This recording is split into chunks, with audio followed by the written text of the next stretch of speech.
오늘 우리에게 주시는 하나님의 말씀은 누가복음 24장 13절부터 31절까지의 말씀입니다. 누가복음 24장 13절부터 31절까지의 말씀입니다. 저와 여러분들 함께 교독하도록 하겠습니다. 그날에 그들 중 둘이 예루살렘에서 25리 되는 엠마오라 하는 마을로 가면서 이 모든 된 일을 서로 이야기하더라. 그들이 서로 이야기하며 문의할 때 예수께서 가까이 이르러 그들과 동행하시나 그들의 눈이 가리어져서 그인 줄 알아보지 못하거늘 예수께서 이르시되 너희가 길 가면서 서로 주고받고 하는 이야기가 무엇이냐 하시니 두 사람이 슬픈 빛을 띠고 머물러 서더라. 그 한 사람인 글로바라 하는 자가 대답하여 이르되 당신이 예루살렘에 체류하면서도 요즘 거기서 된 일을 혼자만 알지 못하느냐. 이르시되 무슨 일이냐 이르되 나사렛 예수의 일이니 그는 하나님과 모든 백성 앞에서 말과 일에 능하신 선지자이거늘 우리 대제사장들과 관리들이 사형 판결에 넘겨주어 십자가에 못 박았느니라. 우리는 이 사람이 이스라엘을 속량할 자라고 바랐노라. 이뿐 아니라 이 일이 일어난 지가 사흘째요. 또한 우리 중에 어떤 여자들이 우리로 놀라게 하였으니 이는 그들이 새벽에 무덤에 갔다가 그의 시체는 보지 못하고 와서 그가 살아나셨다 하는 천사들의 나타남을 보았다 함이라. 또 우리와 함께한 자 중에 두어 사람이 무덤에 가 과연 여자들이 말한 바와 같음을 보았으나 예수는 보지 못하였느니라 하거늘 이르시되 미련하고 선지자들이 말한 모든 것을 마음에 더디 믿는 자들이요 그리스도가 이런 고난을 받고 자기의 영광에 들어가야 할 것이 아니냐 하시고 이에 모세와 모든 선지자의 글로 시작하여 모든 성경에 쓴 바 자기에 관한 것을 자세히 설명하시니라. 그들이 가는 마을에 가까이 가매 예수는 더 가려 하는 것 같이 하시니 그들이 강권하여 이르되 우리와 함께 유하사이다. 때가 저물어가고 날이 이미 기울었나이다 하니 이에 그들과 함께 유하러 들어가시니라. 그들과 함께 음식 잡수실 때에 떡을 가지사 축사하시고 떼어 그들에게 주시니 다 함께 그들의 눈이 밝아져 그인 줄 알아보더니 예수는 그들에게 보이지 아니하시는지라. 아멘. 잠시 기도하겠습니다. 아버지 하나님, 성찬을 통하여서 우리가 주님의 십자가를 또 부활을 묵상케 하시니 감사합니다. 아버지, 이 시간 성령 하나님께서 이곳에 임재하시는 줄을 믿습니다. 한 명도 빠짐없이 성령께서 찾아가셔서 성령께서 말씀을 풀어주시고 성령께서 우리의 마음을 뜨겁게 하여 주시옵소서. 주께서 말씀을 풀어주시고 먹여주시는 은혜를 우리 모두에게 허락하여 주실 줄을 믿사오며 이 모든 말씀 우리 주 예수 그리스도의 이름으로 기도합니다. 아멘. 저희가 오늘 함께 본 이 24장 13절을 보시면은요, 이 그날에라는 단어로 시작을 합니다. 이 그날이 언제냐 하면은요, 오늘 본문이 속한 24장의 1절을 보시면 정확히 나오는데요, 안식 후 첫날이다 라고 나오고 있습니다. 이 안식일이 토요일이니까요, 이 안식 후 첫날은 바로 오늘 같은 주일인 것입니다. 그리고 이 24장의 앞부분을 보시면은 이날 예수님께서 부활을 하셨습니다. 그러니까 오늘 본문이 벌어진 날은 바로 오늘 같은 부활주일인 것이죠. 그리고 오늘 본문이 벌어진 시간대가 언젠지도 우리가 좀 계산을 해볼 수가 있는데요, 오늘 본문의 13절을 한번 저희가 함께 찾아서 읽어보겠습니다. 13절의 말씀 한번 함께 읽어보겠습니다. 시작. 그날에 그들 중 둘이 예루살렘에서 25리 되는 엠마오라 하는 마을로 가면서 예루살렘에서 엠마오까지 이 두 명이 걸어가고 있는데 한 25리 정도 된다고 합니다. 저는 리라는 단위를 잘 안 쓰는데요, 여러분 쓰십니까? 그래서 제가 리라는 단위를 잘 몰라서 이거를 킬로미터로 찾아보고 환산해 보니까 10km에서 한 12km 정도 되더라고요. 자, 그래서 이 10km를 직접 걸으면은 어느 정도 시간이 걸릴까 한번 직접 해볼까 하다가 귀찮아가지고 그냥 웹서핑을 해봤어요. 그래서 포스팅들을 찾아봤는데 의외로 감사하게 10km 걸어가기에 도전 뭐 이런 걸 한 사람들이 많더라고요. 그래서 보니까 이 포스팅들을 보니까 천천히 걸으면 평균적으로 한 3시간에서 4시간 정도 걸린다, 그렇게 나와 있습니다. 그런데 이제 29절에 보면은 거의 다 이제 엠마오 마을까지 도착을 했을 때 해가 저물었다라고 써져 있지 않습니까? 그러니까 오늘 저희가 읽은 이 13절부터 31절 아니면 뒤에 35절까지는 대략 한 오후 2시에서 3시 정도에 벌어진 사건이다라는 걸 알 수가 있어요. 그때 시작이 됐으니까 3, 4시간 걸어서 해질 무렵이 된 것이죠. 그래서 공교롭게도 오늘 본문은 딱 오늘과도 같은 부활 주일날, 그리고 딱 저희가 사부 예배 드리는 지금 오후 2시에서 3시 사이에 벌어진 사건이다라는 걸 알 수가 있습니다. 저는 이번 한 주간 그거를 바라보고 이 본문을 묵상하면서 좀 예사롭지가 않더라고요. 이 본문이 바로 오늘 지금 여기에 우리에게 주시는 하나님의 말씀인 줄로 믿습니다. 그 메시지를 놓치지 않을 수 있는 그런 저와 여러분 되기를 간절히 바랍니다. 그래서 저는 이번 한 주간 이 24장을 몇 번이고 계속해서 좀 묵상을 했습니다. 계속해서 읽다가 몇 가지 궁금한 것들이 좀 생겼는데요, 그 중에 가장 궁금했던 것 중에 하나가 이겁니다. 이 부활하신 예수님이 당연히 가장 최측근에 속하는 이 12 제자들에게 먼저 나타나셨을 것 같은데 그렇지 않다라는 것이죠. 우선은 이 24장 전체를 보시면 천사를 통해서 이 여자들에게 가장 먼저 부활의 소식을 알리십니다. 우리 한번 24장 1절의 말씀을 함께 찾아서 한번 읽어보도록 하겠습니다. 시작. 안식 후 첫날 새벽에 이 여자들이 그 준비한 향품을 가지고 무덤에 가서. 그럼 이 여자들이 누구냐? 그게 24장 10절에 나오는데요. 한번 24장 10절을 또 한번 함께 보겠습니다. 시작. 이 여자들은 막달라 마리아와 요한나와 야고보의 모친 마리아라. 또 그들과 함께한 다른 여자들도 이것을 사도들에게 알리니라. 그러니까 사도들의 입장에서, 이 12 사도들의 입장에서는 이 부활의 소식을 직접 들은 것이 아니라 간접적으로 전해 들은 것입니다. 그럼 그 다음에 이 여자들에게 나타나신 다음에 그 다음에 바로 12 제자에게 나타나시느냐? 그렇지 않습니다. 그 다음에는 예수님께서 부활하신 다음에 누구를 찾아가시냐 하면은 바로 오늘 저희가 읽은 이 엠마오 도상의 두 사람들, 두 제자들에게 가시죠. 이 두 사람 중에 한 명의 이름이 성경에 나오고 있는데요, 우리 한번 함께 읽어볼게요. 24장 18절입니다. 24장 18절의 말씀을 한번 함께 읽어보겠습니다. 시작. 그 한 사람인 글로바라 하는 자가 대답하여 이르되 당신이 예루살렘에 체류하면서도 요즘 거기서 된 일을 혼자만 알지 못하느냐. 아멘. 여러분, 예수님의 12 제자 중에서 글로바라는 이름을 들어보신 분이 있습니까? 없잖아요. 그러니까 12 제자에 들어가는 사람이 아니라는 거예요, 오늘 본문 속의 두 명은. 그리고 나머지 한 명 역시도 이 33절에 보면은 이 엠마오 도상의 두 제자가 이제 예수님을 만난 다음에 다시금 엠마오에서 예루살렘으로 바로 가서 예루살렘에 있었던 12 제자들을 만나는 장면이 나와요. 구체적으로 엄밀하게 말을 하자면은 가룟 유다를 뺀 11명의 제자들과 만나는 장면이 나옵니다. 그러니까 당연히 오늘 본문에 나오는 사람들은 12 제자가 아니라는 게 명확하죠. 그래서 예수님의 12 제자들은 역으로 이 부활의 소식을 간접적으로 전해 듣게 된다라는 것이죠. 자, 그렇다면 왜 이들에게, 왜 이 여인들에게, 그리고 왜 이 엠마오 도상의 두 사람한테 예수님께서 먼저 나타나셨을까? 이것이 좀 궁금했어요. 이들이 뭐 워낙 믿음이 좋은 사람들이라서 이들에게 부활의 예수님이 먼저 나타나셨을까요? 아마도 이 여자들은 그럴 수도 있을 것 같아요.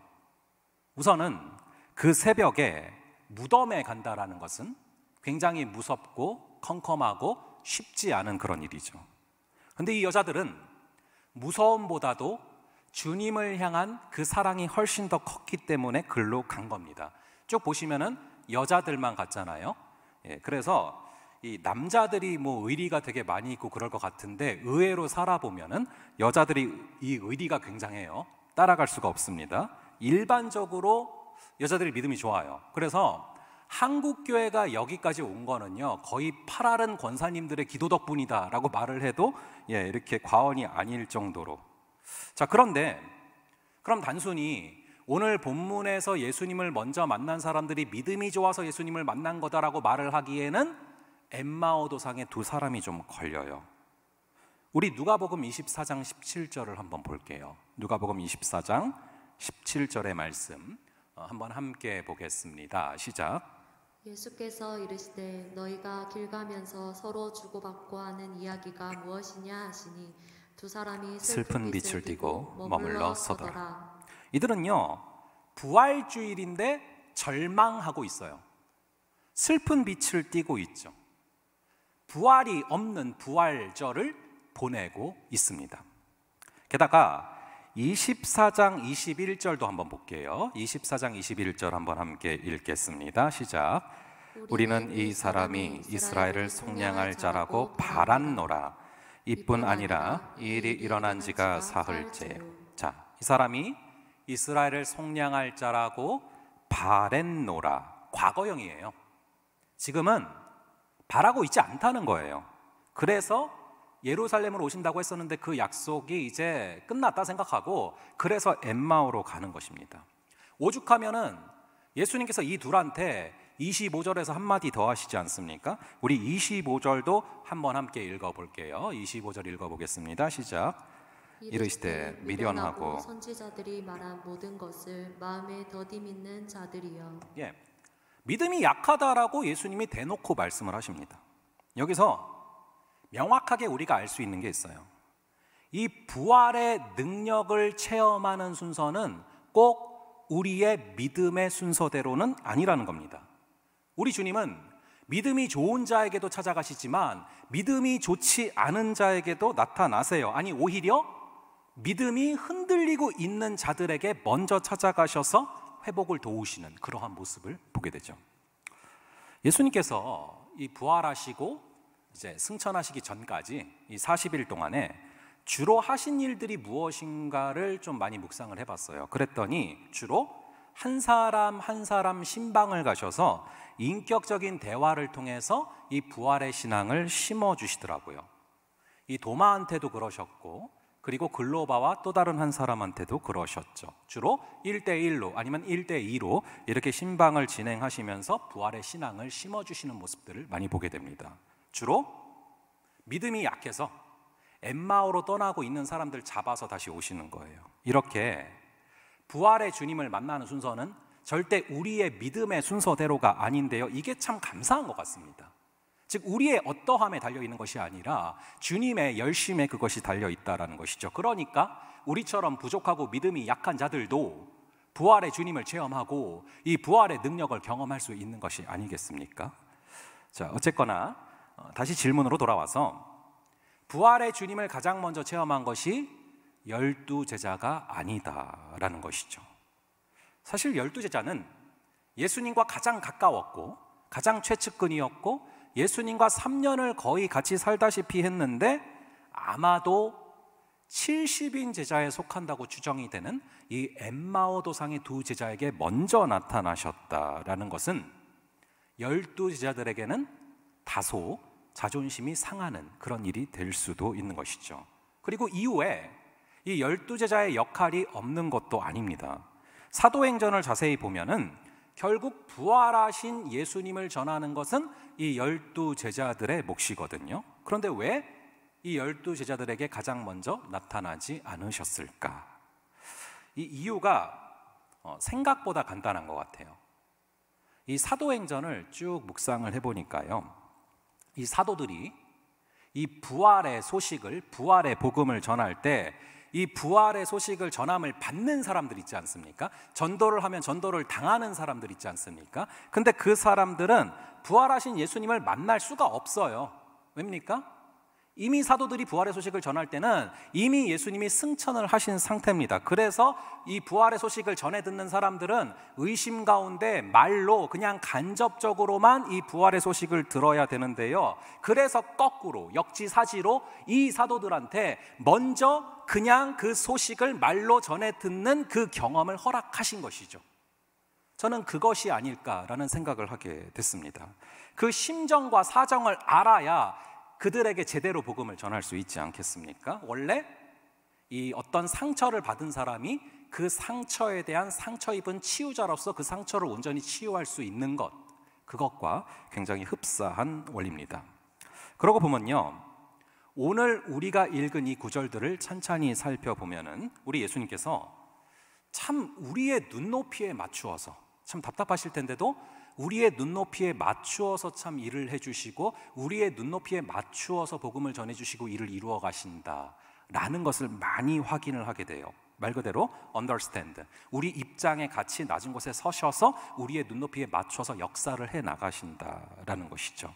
그 과정들을 한번 차근차근 보면요, 우리 15절의 말씀을 한번 볼게요. 이 15절의 말씀을 한번 여러분들 함께 읽어 보겠습니다. 시작. 그들이 서로 이야기하며 문의할 때 예수께서 가까이 이르러 그들과 동행하시나. 자, 15절에 보니까요, 그들이 서로 이야기하고 문의한다, 즉 서로 질문을 주고받는다라고 써져 있습니다. 그런데 이야기하고 질문을 주고받는 것의 주제가 뭐였습니까? 이 19절의 이하를 보면 명확해요. 예수님에 대해서, 또 예수님의 이 십자가 사건에 대해서 이 둘은 걸어가면서 이야기를 하고 있었고 질문을 주고받았다라는 것이죠. 그러고 있는데 예수님께서 이 둘한테 가까이 오셔서 어느덧 같이 걸어가시면서 동행을 하시는 것입니다. 여기서 한 가지 명확한 것은 우리가 예수님에 대해서 이야기를 나누고 예수님에 대해서 질문을 주고받는 그 자리에 주님은 분명히 찾아오신다라는 것입니다. 이것이 너무나 당연하죠. 여러분도 저기 어디서 누가 여러분 얘기를 막 하고 있는 거예요. 그럼 궁금하겠습니까? 안 하겠습니까? 당연히 궁금하지 않겠습니까? 마찬가지예요. 주님에 대한 이야기를 나누고 있을 때, 주님에 대한 이야기와 문의를 하고 있을 때 주님께서는 분명히 그곳을 주목하고 찾아오십니다.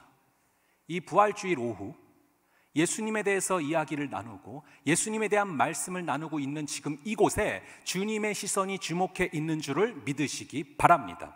주님께서는 이곳을 주목하시고 지금 계속해서 여러분들 한 명 한 명의 마음을 보고 계시고 우리 곁에 계신 줄을 믿으시기 바랍니다. 근데 문제는 옆에 오셨는데 전혀 알아보지를 못한다라는 거예요. 바로 옆에 오셨는데 알아보지를 못해요. 우리 16절의 말씀과 17절의 말씀, 이 16절과 이 17절의 이 두 구절을 한번 함께 읽어보겠습니다. 시작. 그들의 눈이 가리어져서 그인 줄 알아보지 못하거늘 예수께서 이르시되 너희가 길 가면서 서로 주고받고 하는 이야기가 무엇이냐 하시니 두 사람이 슬픈 빛을 띠고 머물러 서더라. 자, 놀랍게도 이 두 사람은 예수님에 대한 이야기를 계속하고 있으면서도 그 자리에 찾아와서 말까지 거시는 예수님을 전혀 알아보지를 못합니다.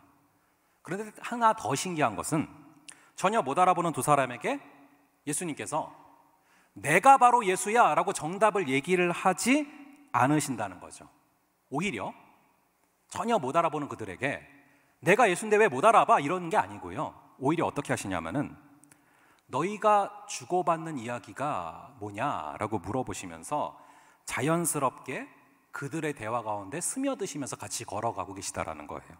그래서 어떤 신학자는 이것을 갖다가 예수님의 능청이라는 표현을 썼는데 상당히 능청스러우시면서도 익살스러우신 그런 장면입니다. 근데 이후에 조금 더 황당한 그런 장면이 펼쳐져요. 우리 한번 18절과 19절 이 두 구절을 한번 함께 읽어보겠습니다. 시작.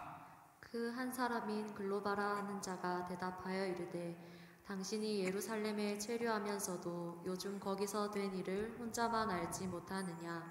이르시되 무슨 일이냐. 이르되 나사렛 예수의 일이니 그는 하나님과 모든 백성 앞에서 말과 일에 능하신 선지자이거늘. 아멘. 자, 글로바가 예수님한테 예수님에 대해서 설명을 하고 있는 그런 장면이에요. 근데 또 예수님은 글로바가 예수님에 대해서 예수님 앞에서 설명을 하고 있는데 또 예수님은 그걸 또 다 듣고 계세요. 그러면서 쭉 들으시고 그들의 대화 가운데 그리고 그들의 일상 가운데 완전히 녹아 들어가셔서 같이 쭉 시간을 보내시다가 결국 저녁에 이 집에서 식사를 하시다가 당신이 예수임을 깨닫게 하십니다. 이 글로바랑 또 다른 한 사람이 70인 제자에 속했다라고 거의 모든 학자들이 그렇게 추정을 합니다. 자, 그렇다면 이들은 12제자는 아닐지라도 70인 제자들 역시 예수님과 함께한 시간이 많은데, 그럼 이들은 누구보다도 예수님과 함께한 시간이 많은 사람들이고 누구보다도 예수님을 알아봤어야 됐던 그런 사람들인데 이상하게 전혀 알아보지를 못하고 있어요. 예수님에 대해서. 예수님 바로 곁에 계신데. 그 이유가 무엇입니까? 우리 한번 다시 16절의 말씀 한번 볼게요. 16절의 말씀 함께 읽어보겠습니다. 시작. 그들의 눈이 가려져서 그인 줄 알아보지 못하거늘. 자, 그들의 눈이 뭔가로 가려져 있어서 바로 일상에 계신 옆에 계신 예수님을 바라보지를 못했대요. 오늘 구절들을 참고해 보면요, 굉장히 깊은 슬픔 가운데 빠져 있었다라는 걸 알 수 있고요, 믿었던 예수님이 십자가에 돌아가시자 굉장히 큰 혼돈과 혼란에 빠졌다라는 걸 알 수 있어요. 왜냐하면 이들은 70인 제자인 만큼 예수님께 자신의 모든 걸 걸었고 자신의 생명을 걸었던, 삶을 걸었던 그런 사람들이거든요. 근데 그분이 십자가에 달려서 돌아가시면서 정작 이제 삶의 그 무게가, 현실의 무게가, 이제 앞으로 어떻게 살아가야 되지라는 그 무게가 그들의 눈을 가려버린 것이죠. 그런데 이 엠마오 도상의 두 제자의 모습이 바로 우리 모습과 굉장히 흡사하지 않습니까? 우리는 예수님이 날마다 우리 곁에 계시는데, 날마다 우리 옆에 계시는데 우리 곁에 계시는 그분을 느끼지 못하는 순간들이 느끼는 순간보다 훨씬 더 많습니다. 이 현실의 무게에 짓눌려서 바로 곁에 계시는 그분을 느끼지를 못하고 바라보지를 못하는 거예요. 제 친구들 중에 좀 재밌는 친구들이 있습니다. 이제 원래는 목사님을 하다가 파일럿을 하는 친구도 있고요, 원래는 목사님을 하다가 갑자기 미국의 로스쿨을 가서 지금 이제 그쪽에서 또 일을 하는 친구도 있고, 또 한 명은 원래 목사님이었다가 의전원에 들어가가지고 지금 이제 의사가 돼가지고 분주하게 살아가고 있는 한 친구가 있어요. 근데 하루는 이제 얼마 전 얘기예요. 얼마 전에 그 친구랑 이런저런 대화를 나누는데, 흔히 말하는 이 세상의 직업을 가지고 살아가면서, 여러분 얘기죠. 세상의 직업을 가지고 살아가면서 일상에서 하나님을 느끼며 살기가 얼마나 힘든지가 피부로 와닿더라고요. 친구니까 얼마나 노골적으로 얘기를 해주겠습니까? 그래서 제가 전날에는 은행에 다니는 친구의 얘기를 듣고, 그 다음에는 의사로 일하는 친구를 듣는데, 그 친구 얘기를 듣는데 얼마나 순간이 정말 여러분 표현으로 빡세고 힘든지, 정말 일상에서 하나님을 느끼며 살아가기가 정말 쉽지 않겠다라는 게 확 느껴지더라고요. 그래서 하루는요, 제가 한 친구를 위해서 좀 중보를 하다가 좀 마음이 아픈 거예요. 원래는 이제 신학도 했고 그런 친구인데 참 이게 힘들구나, 현실이. 그래서 그 친구를 위해서 중보를 하다가 기도를 하다가 한 찬양을 좀 우연찮게 접하게 됐어요. 근데 그 찬양이 정말 가사가 하나하나가 기도가 되는 거예요. 바로 간혹 그런 찬양들이 있어요. 그냥 그 찬양의 가사 하나하나가 그냥 바로 기도로 연결이 되는, 이 찬양이 그랬는데요, 이 세상을 사는 지혜라는 찬양이었어요. 이 찬양이 가사가 이래요. 가사가 이렇게 써져 있는데요, 이 가사가 정말 그대로예요. 제가 한번 읽어드려 볼게요. 하늘을 볼 겨를도 없이 정신없이 세상을 살다가 마음의 먹먹함이 내 삶을 짓누를 때 그제서야 주님을 찾습니다. 행복을 느낄 겨를도 없이 분주하게 세상을 살다가 인생의 허무함이 내 삶을 짓누를 때 그제서야 주님을 찾습니다. 우리 얘기 아닙니까? 오늘도 여전히 주님은 그 자리에서 우리를 끊임없이 돌보고 계시는데 부족한 내 영혼은 아직도 갈 길을 모릅니다. 내게 믿음을 주소서. 내 연약한 마음 돌보소서. 한없는 주님의 사랑을 알게 하소서. 영원까지 그의 백성 지키시는 그 하나님 바라보며 살게 하소서. 아멘. 이 나오더라고요. 그래서 저는 요즘도 제가 아까 얘기했던 그 친구를 위해서 중보할 때 꼭 이 찬양을 부르고 이 찬양 그대로 기도를 하고요. 그 다음에 하나 더 추가한 게 여러분들 위한 기도를 해요.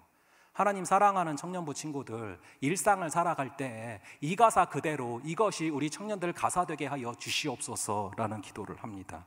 여러분, 우리가 인생의 허무함에 짓눌려서 또 때로는 마음의 먹먹함 때문에 때로는 분주함 때문에 바로 옆에 계시는 주님을 보지 못할 때가 많죠. 하지만 우리 주님 바로 옆에 계시는 줄을 믿으시기 바랍니다. 우리 주님은요, 절대 교회 안에서만 만날 수 있는 분이 아니에요. 오늘 본문에서도 보면은 결국 길에서 만나지 않습니까? 회당에서 만나는 게 아니에요. 길에서 만나게 됩니다. 우리가 살아가는 일상, 우리가 걸어가는 그 길에 찾아오시는, 동행하시는 분이라는 것이죠. 우리는 흔히 이 기적이 일상이 되는 삶을 추구를 합니다. 기적 같은 일들이 계속해서 삶의 연속으로 벌어지기를 소망을 하죠. 하지만 기적이 일상이 되는 것보다 훨씬 더 중요한 것은 일상이 기적이 되는 거예요. 혼돈스럽고 슬픔이 가득해 보이는 그런 일상, 전혀 흥미롭지도 않고 너무 따분해 보이는 그 일상, 거기 가운데 계시는 주님이 보이기 시작하면 그때 바로 일상이 기적 같은 순간으로 우리에게 다가오게 되는 것이죠. 이 일상은 절대로 하나님과 무관한 곳이 아닙니다. 하나님이 찾아오시고 함께 하시는 곳이에요. 여러분, 창세기 1장 2절에 보시면 하나님의 영이 어디에 계십니까? 우리 하나님은 창세 전부터, 창세기 때부터 어디에 계셨는 줄 아십니까? 혼돈하고 공허하며 흑암이 깊음 위에 있는 그곳에 우리 하나님은 계세요. 이 혼돈이 어떤 곳입니까? 우리 마음으로 치자면 혼란스러운 곳 아닙니까? 혼란한 곳. 공허가 뭡니까? 우리의 마음으로 치자면 텅 빈 거, 허무한 거 아닙니까? 흑암이 뭡니까? 마음이 어두운 거잖아요. 그런데 주님은 바로 그런 곳에 창세기 때부터 계셨다라는 거예요. 혼돈하고 공허하며 흑암이 깊음 위에 있는 곳은 마치 하나님과 무관한 것 같지만 오히려 하나님은 거기에 계시고, 그래서 혼돈을 질서로, 공허를 충만함으로, 그리고 어둠을 빛으로 바꾸시는 분인 줄로 믿습니다. 여러분, 이 교회에서 하나님을 만나는 게 어려울까요? 회사에서 하나님을 만나는 게 어려울까요? 교회에서 하나님을 만나는 게 어려울까요? 아니면 캠퍼스에서 하나님을 만나는 게 어려울까요? 월요일부터 금요일까지 치열한 우리의 일상에서 예수님을 알아보는 거, 오히려 더 깊은 영성이 필요한 일일 수 있습니다. 쉬운 일이 아니죠. 그래서 저랑 목사님, 전도사님들 계속 여러분 신방 가는 거예요. 거기서 하나님 만나는 게 어려운 건 아니까.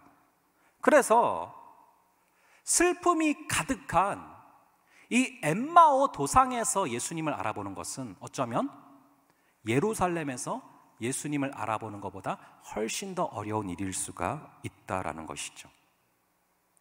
거룩해 보이는 교회와는 다르게 전혀 거룩해 보이지 않는 삶의 자리들, 따분해 보이고 특별해 보이지 않고 틈만 나면 벗어나고 싶은 그런 우리 삶의 자리들, 때로는 슬픔과 혼란으로 가득한 그 자리에 예수님이 계심을 꼭 믿으시기 바랍니다. 자, 그러면은 이 엠마오 도상의 두 제자는 일상에서 하나님이 보이지를 않다가 어떻게 어느 순간 갑자기 그 일상에 계신 하나님을 바라보게 됩니까? 무엇 때문에 눈이 떠지게 됩니까? 자, 우리 이 30절과 31절의 말씀, 이 두 구절을 한번 찾아서 한번 함께 볼게요. 30절과 31절의 말씀 두 구절입니다. 함께 읽겠습니다. 시작. 그들과 함께 음식 잡수실 때에 떡을 가지사 축사하시고 떼어 그들에게 주시니 그들의 눈이 밝아져 그인 줄 알아보더니 예수는 그들에게 보이지 아니하시는지라. 아멘. 이 사역을 하다가 보면요, 가끔씩 이제 유독 기억에 더 남는 그런 친구들이 가끔 있어요. 제가 예전에 2010년도입니다. 벌써 12년 전이죠. 되게 옛날 얘기인데, 그때 이 청년들이랑 제자반을 하다가 이 구절을 붙들고 씨름을 했었어요. 저도 그때 훨씬 더 어릴 때였잖아요. 그래서 이 구절을 붙들고 뭐 때문에 안 보이다가 갑자기 예수님이 보였을까? 이게 되게 궁금한 거예요. 그래가지고 그 청년들이랑 같이 얘기를 하면서 이유가 뭘까 하면서 이 본문을 붙들고 씨름을 하고 있었어요. 근데 한 친구가, 그 친구가 정확히 또렷이 기억이 나요. 이 무릎을 탁 치면서 그러는 거예요. 섬광처럼 정답이 스치고 지나갔대요. 그래가지고 제가 되게 궁금한 거예요. 왜냐면 저도 잘 모르겠는데 얘가 안다니까. 그래가지고 정답이 뭔지 좀 알려달라고 그랬더니 이 친구가, 목사님 자세히 보세요, 그러는 거예요. 그래가지고 자세히 봤어요. 이 구절을 딱 보면서 그 얘기를 하더라고요. 목사님 이거 뭐 자세히 보세요. 여기 자세히 보면은 밥을 먹고 나니까 눈이 밝아졌잖아요. 먹어야 정신을 차리는 거예요. 딱 그러는 거예요. 그래서 제가 정신 차리라고 제자반 끝나고 밥 사줬던 그런 기억이 있어요. 자, 물론 밥을 먹어서 뭐 정신을 차린 것도 있을 수 있죠. 그리고 이거를 뭐 성찬으로 그래서 연결해서 설명할 수도 있고 그러기도 해요. 그런데 진짜 더 중요한 이유들은 사실 앞에 나와 있더라고요. 앞에 나와 있어요. 우리 한번 27절과 28절 이 두 구절, 27절과 28절 이 두 구절을 한번 함께 읽어보겠습니다. 시작. 이에 모세와 모든 선지자의 글로 시작하여 모든 성경에 쓴 바 자기에 관한 것을 자세히 설명하시니라. 그들이 가는 마을에 가까이 가매 예수는 더 가려 하는 것 같이 하시니. 자, 예수님께서 성경을 천천히 풀어주셨어요. 이 과정이 사전에 전제되어 있으니까 결국 예수님이 보인 거예요. 말씀을 자세하게 설명해서 풀어서 그들의 마음에 먹여주시자, 그러자 우리 곁에 계시는 주님이, 안 보이던 주님이 보이기 시작을 하게 된 것이죠. 그런데 예수님께서 이 말씀을 제자들에게 풀어주시는데 그게 제자들한테 얼마나 재밌고 그게 제자들의 마음에 얼마나 와닿았는지 28절, 29절에 보니까 이렇게 나와 있어요. 우리 한번 28절과 29절 두 구절을 한번 함께 읽어보겠습니다. 시작. 그들이 가는 마을에 가까이 가매 예수는 더 가려 하는 것 같이 하시니 그들이 강권하여 이르되 우리와 함께 유하사이다. 때가 저물어 가고 날이 이미 기울었나이다 하니 이에 그들과 함께 유하러 들어가시니라. 자, 10km를 걸어가는 내내 예수님께서 성경을 통해서 이 성경을 풀어주시고 성경에 관한 예수님에 대해서 설명을 하셨어요.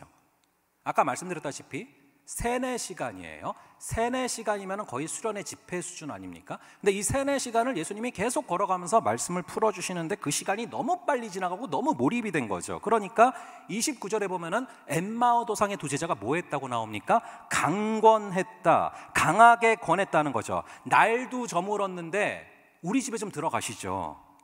왜 그랬을까요? 저는 이거 읽다가 확 느껴지던데요. 가서 더 듣고 싶은 거예요.